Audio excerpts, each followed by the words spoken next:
ان چیزوں کی مشق کی ضرورت ہے۔ اگر ان کی مشق نہیں ہوگی تو جب رمضان شروع ہو جائے گا تو ہمارا آدھا رمضان اپنے دلوں کو سنبھالنے میں لگ جائے گا، اپنے دل کے خیالات کو پاک کرنے میں لگ جائے گا۔ تو اس لیے یاد رکھیں، آنکھ، کان، زبان، ہاتھ، پاؤں، دل، دماغ، جسم کے جتنے بھی حصے ہیں، جتنے بھی اعضاء ہیں، ان سے کوئی گناہ نہ ہونے پائے، کیونکہ حضور علیہ السلام کی بے شمار احادیث ہیں۔ ابھی میں نے وہ سنانی شروع کر دی، پھر وقت بہت بیت جائے گا، تو گویا کہ ان سب چیزوں کا روزہ ہوتا ہے۔ یہ نہیں کہ بندہ بھوکا رہے، پیاسا رہے، لیکن زبان سے غیبت کرتا رہے، چغلی کرتا رہے اور آنکھ سے فلمیں دیکھتا رہے، تو یہ روزے کے نور کو ختم کر دے۔ فرض تو سر سے اتر جائے گا۔ احادیث مبارکہ میں تو غیبت کرنے والے کے روزے کو بھی شمار نہیں کیا حضور نے۔ تو اس لیے بندہ ان سب کو پاک کرے رمضان کی آمد سے پہلے۔ دوسری چیزیں، چونکہ جس چیز کے متعلق ہم منسلک ہوتے ہیں، ہمیں چاہیے کہ اس چیز کے مسائل سیکھیں۔ ایک آدمی تاجر ہے، وہ تجارت کے مسائل سیکھے۔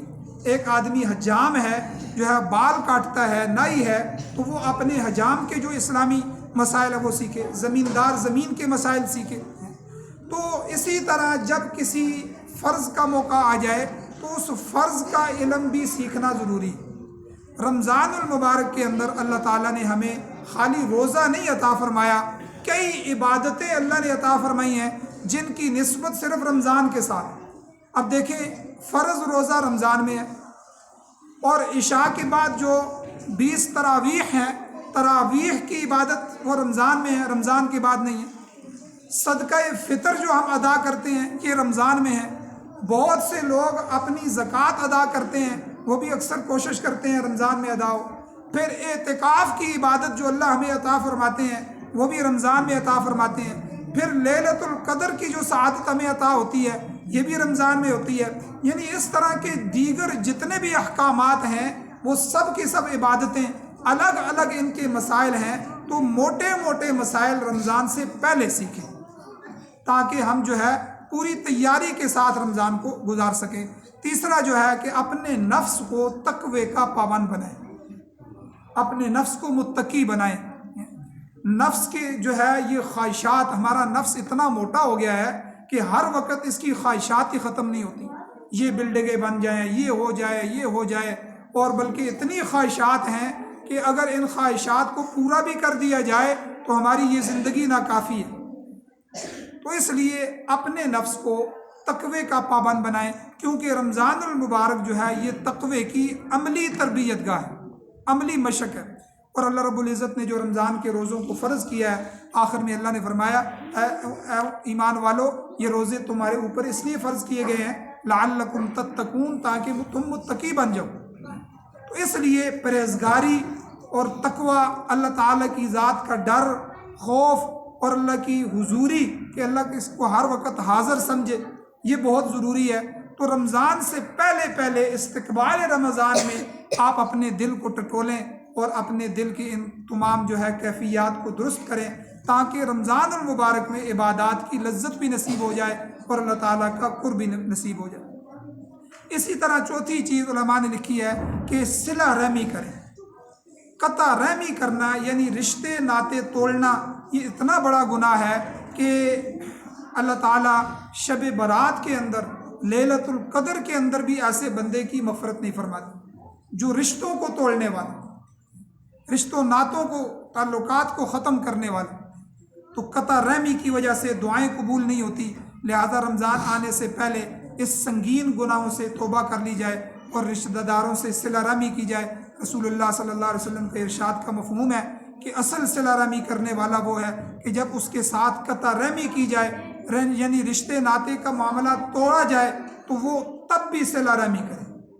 کوئی آدمی ہمارے ساتھ اچھائی کرے، ہم اس کے ساتھ اچھائی کریں، یہ تو کوئی اتنی بڑی بات نہیں ہے۔ حضور نے فرمایا سل من قطعک، تو اس کے ساتھ صلہ رحمی کر جو تجھ سے توڑ کے رکھے، جو منہ موڑے، جو بات ہی نہ سنے، جو ویلیو ہی نہ دے، لیکن آپ رشتوں کا پاس کریں کہ اللہ نے ہمارے رشتے بنائے ہیں، کوئی بات نہیں ہے، وہ اگر نہیں کہتا میں اللہ کی رضا کے لیے اس کی طرف توجہ کرتا رہوں گا، وہ میرے حق ضائع کر رہا ہے، جو اللہ نے میرے اوپر اس کے حقوق رکھے ہیں میں نہیں ضائع کر رہا۔ تو اس کو صلہ رحمی کہتے ہیں۔ تو صلہ رحمی رمضان میں کوشش کی جائے کہ آدمی رمضان سے پہلے دیکھیں جب آدمی حج پہ جاتا ہے، عمرے پہ جاتا ہے، تو ہم کیا کرتے ہیں؟ رشتہ داروں کو، ناراض رشتہ داروں کو بھی راضی کرتے ہیں، اور شادی بیاہ کے موقع پہ بھی ناراض کو راضی کرتے ہیں۔ تو یہ بھی ایک ایسا موقع ہے کہ ہمارا رمضان جو ہماری مغفرت کا بہانہ ہے، مغفرت کا مہینہ ہے، اس کے آنے سے پہلے ہم اپنے رشتہ داروں کے اندر صلہ رحمی پیدا کریں۔ اور پانچویں چیز، دل صاف کریں۔ ہمارا دل نفرت سے، جذبہ انتقام سے اور حسد کی آگ سے جلا رہتا ہے۔ دل میں نفرت اور کینہ رکھنے والے کی اللہ تعالیٰ مغفرت نہیں فرماتے۔ بغض اور کینہ کسی مسلمان کا دل میں ہو تو اللہ تعالیٰ اس کی دعائیں بھی قبول نہیں فرماتے۔ لہٰذا رمضان سے پہلے بندہ اس طرف بھی متوجہ ہو کہ دل کو صاف کرے، دل سے سب کو معاف کر دے، کسی کا کینہ اپنے دل میں نہ رکھے۔ صحابہ اکرام نے رسول اللہ صلی اللہ علیہ وسلم سے پوچھا، حضور دل کے صاف ہونے سے کیا مراد ہے؟ آپ علیہ السلام نے ارشاد فرمایا، متقی اور صاف ستھرا دل وہ ہے کہ جس میں نہ گناہ ہو، نہ بغاوت ہو، نہ ہی اس میں کسی کا کینہ ہو، نہ کسی کے بارے میں حسد ہو۔ ان سب چیزوں سے پاک دل اللہ کے ہاں وہ متقی ہے، وہ پاک دل۔ اسی طرح چھٹی بات کہ گزشتہ روزوں کی قضا کی جائے۔ رمضان سے پہلے کئی دفعہ آدمی بیمار ہو جاتا ہے، کوئی 1-2 روزے رہ جاتے ہیں، کئی دفعہ جو ہے پھر پورا سال رکھ نہیں پاتا، تو یہ بھی استقبال رمضان ہے، رمضان کی تیاری ہے کہ اس کے آنے سے پہلے روزے جو قضا ہوئے ہیں ان کی قضا مکمل کر لے، تاکہ رمضان شروع ہونے سے قبل ہی گزشتہ رمضان کے روزوں کا جو حساب ہے اللہ کے ہاں وہ بے باک ہو جائے، وہ مکمل ہو جائے۔ اسی طرح 7ویں چیز، دعاؤں کا معمول بنا لیں۔ ہماری عادت یہ ہوتی ہے کہ ہم جمعے کے وقت بھی دعا نہیں کرتے۔ بعض لوگ جمعے کے نمازی ہوتے ہیں، وہ جمعے میں بھی دعا نہیں کرتے۔ یاد رکھیں، دعا ایک عبادت ہے، اور دعا مغز ہے عبادات کا۔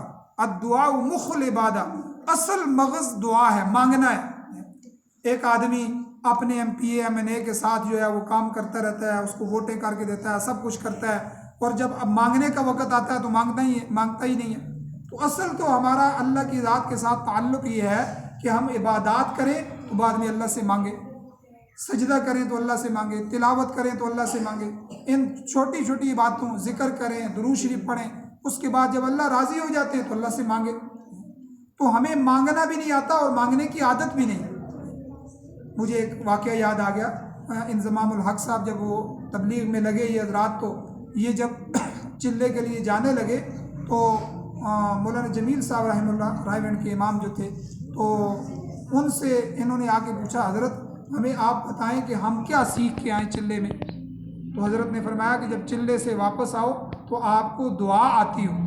وہ حیران ہوئے کہ دعا بھی کوئی چیز ہے، ہاتھ اٹھاؤ اللہ سے مانگ۔ انہوں نے کہا کہ نہیں، اللہ سے مانگنا شروع کرو گے جب، تو تمہیں دنیا کی کوئی خبر نہیں رہے۔ جیسا بچہ اپنے والدین سے مانگتا ہے تو اسے کوئی پرواہ نہیں ہوتی ہے، میرے رونے کو کوئی دیکھ رہا ہے، میری بےزتی ہو رہی ہے، کیا ہو رہا ہے، وہ باپ کے پاؤں سے چمٹ جاتا ہے کہ مجھے یہ چیز لے کے دیں، میں نے آپ سے لینی ہی لینی ہے۔ اسے پتہ ہے کہ اسی دروازے سے ملے گی، وہ اپنے باپ کو مجبور کر دیتا ہے۔ تو اللہ تعالیٰ سے ایسا مانگنا ہو، پہلے 5 منٹ مانگو گے، 2 منٹ، 5 منٹ کی عادت بناؤ، پھر 10 منٹ کی عادت بناؤ، پھر 15 منٹ عادت۔ انہوں نے کہا جب تم چلے سے واپس آؤ تو آدھا گھنٹہ تنہائی میں بیٹھ کے رو کے اللہ سے مانگنا تمہیں آتا ہو۔